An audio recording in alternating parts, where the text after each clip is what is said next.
Hey guys, what's up? It's Gidjuk here. Today I wanted to make a quick video talking about what I think are the most versatile set of equipments that this game has to offer. So what I did was I picked the two best equipments for each hero. And what this is supposed to do is this is supposed to give those of you who are either free to play or just don't have that many ores laying around a guide as to what you should upgrade when it comes to equipment. And so the inspiration that I got for making this video was from a post that I saw on Reddit a while back. Someone asked the subreddit for Clash of Clans, what are the equipments that they should upgrade? They asked everyone, okay, I don't have too many ores and I don't want to spread my ores everywhere, just leveling everything up, just little by little. Can you guys please tell me what are the best equipments that I should put my ores into? And they specifically asked, they said, please do not tell me that it depends. Just tell me the best equipments. Don't tell me it depends. And everybody in the comments, of course, then said, well, it depends on the army that you use. And while that is true, that it does depend on the army you use, because if you're using Super Witches or Rocket Loom Fireball, you're going to want to level up your Fireball, obviously. Now, if you don't use any of the armies that require the Fireball, then obviously you're not going to want to invest in the Fireball. Correct? So it does depend. However, I do think that there is an objective answer to this. I do think there is an answer that you can give this person, even though the true answer is that it depends. Now, what do I mean? What I mean is that there is a set of equipment, meaning 2 equipments per hero, that works for so many different types of armies that it does not matter anymore what your strategy is. Do you like to use ground? Perfect. This set of equipment works. Do you like to use air? This set of equipment works. Do you like to use the minion prince instead of the king? This equipment works. Do you like to use the king instead of the minion prince? This equipment works. Do you like to use no warden? This equipment works. Do you like to use no RC? This equipment also works. So you get where I'm going with this? It doesn't really matter what your strategy is. There will always be an army that will fit it somewhat. And this set of equipment, full disclosure, does not contain the Fireball. And that's because I feel like there's a lot of people who still don't use the Fireball. And so it also doesn't really make sense to put a bunch of Starry Ore into an equipment that gives you access to a couple of niche armies. They are very powerful armies like Fireball Root Riders and Fireball Rocket Loons. Very, very strong armies. However, that is like a separate door, another dimension of attack styles to make. So I'm going to focus on non-Fireball armies for this. And like I said, this works for a variety of top meta attack strategies. Top meta attack strategies. Okay, so this is why I think this is objectively true for this. And this is the answer I would have given that guy as to this is what you need to put your ores into. This gives you access to the most armies in the game without having to flip-flop around your equipments and then say, oh, well, I don't have the snake bracelet, so I can't use Root Riders anymore. Oh, I don't have the metal pants on the minion prince, so I can't do a minion prince charge and whatnot. No, it's fine. Trust me. So let's start off here with the king. The king is going to have the spiky ball and the earthquake boots. This, I believe, is the best versatile equipment set for the king. Not only is it the most versatile, but it's also one of the older meta equipment combos that exist in the game. Ever since the Giant Gauntlets nerf, this combo came into the meta and it hasn't left since. Not only has it not left since, but even though the Snake Bracelet is arguably a better combo with the Spiky Ball now, especially with the hard mode meta, It didn't push the spiky ball out of the meta. It just changed the way that you play the army, right? So now you just play the king on the outside instead of the inside, which again is just a different attack army style. It didn't necessarily push it out of the meta. So again, not only is this the most versatile because you can use it with ground and air, but also it's old, so a lot of people will already have these equipments leveled up somewhat. And if you don't, this is a very good place to start. So usually the hero you will replace in an air army will be the king with the minion prince. Now the minion prince, this one's very straightforward. The default equipment is perfect for him. You don't need anything else for this. His other equipment is actually pretty niche, and you pull it out in very weird situations, like the noble iron. That's if you want to do a little minion prince walk, and the metal pants, that's if you want to do sort of a little solo minion prince charge, right? But this equipment works for almost everything. The dark orb is absolutely universal for everything. It's like one of the equipments on the minion prince you never take off, and it's a common, so that's perfect.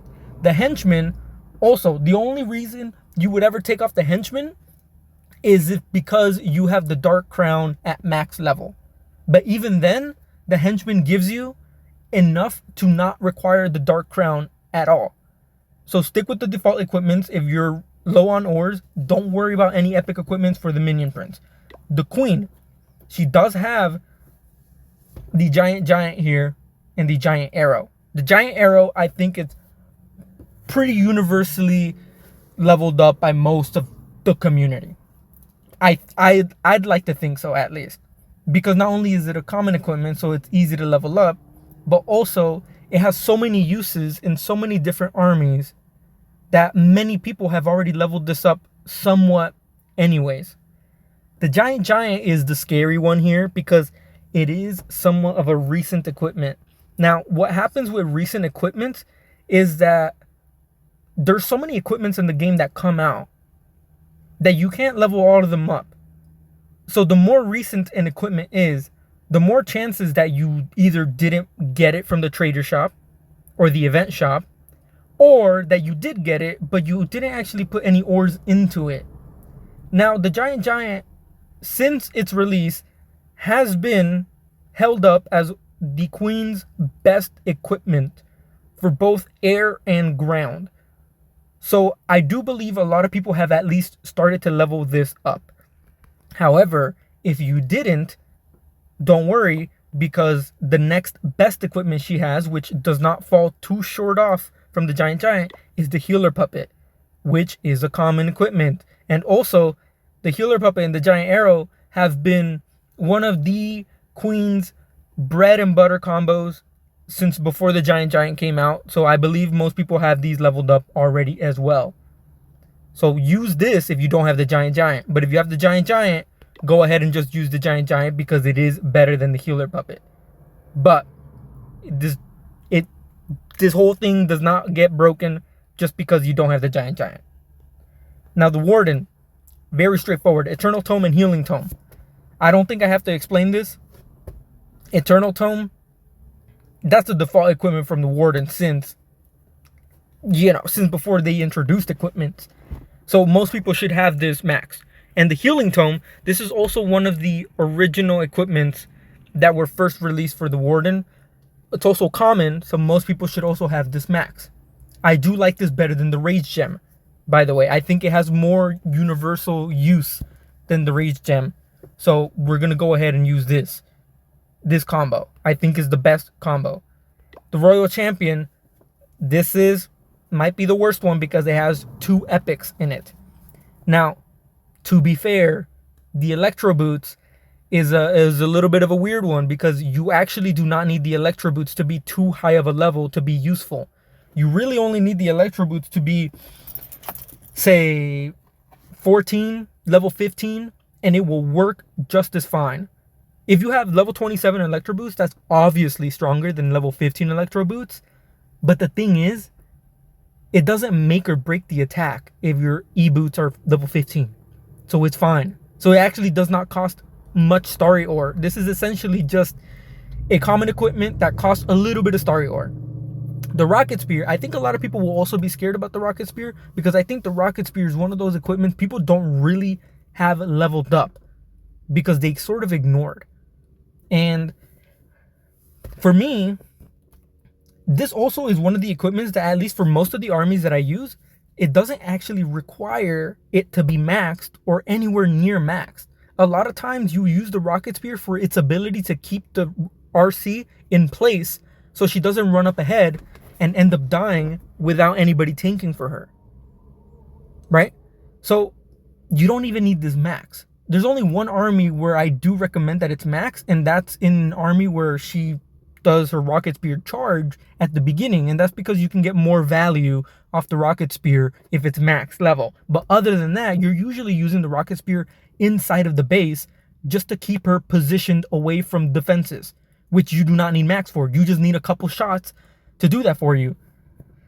Okay, so then, yeah, and even if you don't have the rocket spear, like if you don't have it, or it's so low level, say like level 5, and you absolutely cannot use it at all, just use the hog puppets or the haste vial, depending on what you need. The haste vial won't help you survive. If the purpose of the army is to not let the RC go forward too much, then the haste vial is obviously not going to help you, because this just makes her go forward even more. So in that case, maybe the hog puppet is better, because it gives her the invisibility, and it also keeps her somewhat in place and doesn't speed her up. Now, if you don't need her to stay in place and you need her to just have some burst damage, then of course you can just do the haste vial. But again, I do recommend the rocket spear overall. Now, those are the set of equipments that I think are the best. And the armies that I use for those are the RC dragons, so basically spam dragons. I use that exact same equipment. Not a single one is different. A second army that I use is my No Warden army. Okay? And this army also uses these exact same equipments. There's not a single equipment here that's different from what I just shown you. This No Warden army and the RC dragons have the exact same equipment, and they're also the best equipments for that strategy. I didn't change anything around, and it still works. Now, we have Sui Roots, which is a ground army that's also very, very powerful. Again, I did not change a single equipment here. All the equipments here that are the best for this army also happen to be the same equipments that's the best for the No Warden and the RC Dragon. Not only that, there's another army that's top of the meta, Super Hogs. Again, for this version of my Super Hogs, no equipment is different. All of these four meta armies, okay, my No Warden army, that's not really meta. I created that myself, so it can't really be meta if nobody else is using it, right? But again, I'll be making videos on my No Warden army, and you'll see that it fits right in the meta. But again, 4 armies. 2 of them are ground. The RC and the Super Hogs, both ground, and the RC dragons and my No Warden dragons, those are flying. So if you use flying and you use ground, it doesn't matter. You can use these equipments. And again, all those 4 armies use these exact same equipment. And you don't have to worry about anything. And in the next couple of videos, I want to make a series where I actually take those armies into Legends League and I show you not only how to use them, but the fact that I do use those same equipments, and I have zero problems in Legends League with that. And so hopefully this helps you if you are someone who's stuck on ores and you don't know where to go. Hopefully this helps you figure out not only maybe an army that you want to use, but these equipments that you want to level up before you move on to things like Fireball and Snake Bracelet, because you saw one video online where the Snake Bracelet is the best equipment for the king ever. And maybe it is. Maybe it is, but that's for maybe one army. That's maybe for 2 armies max. And that's it. And then when you want to try out a different army, well, you have the Snake Bracelet, but that army doesn't use the Snake Bracelet, so now you're sort of screwed. And now you wasted ores on the Spiky Ball and the Snake Bracelet, which is too many starry ores for a lot of people. So yeah, I'll see you guys next time, and I will showcase these armies for you. Okay, and you will see how good they are. All right, see you guys next time. Thanks for watching.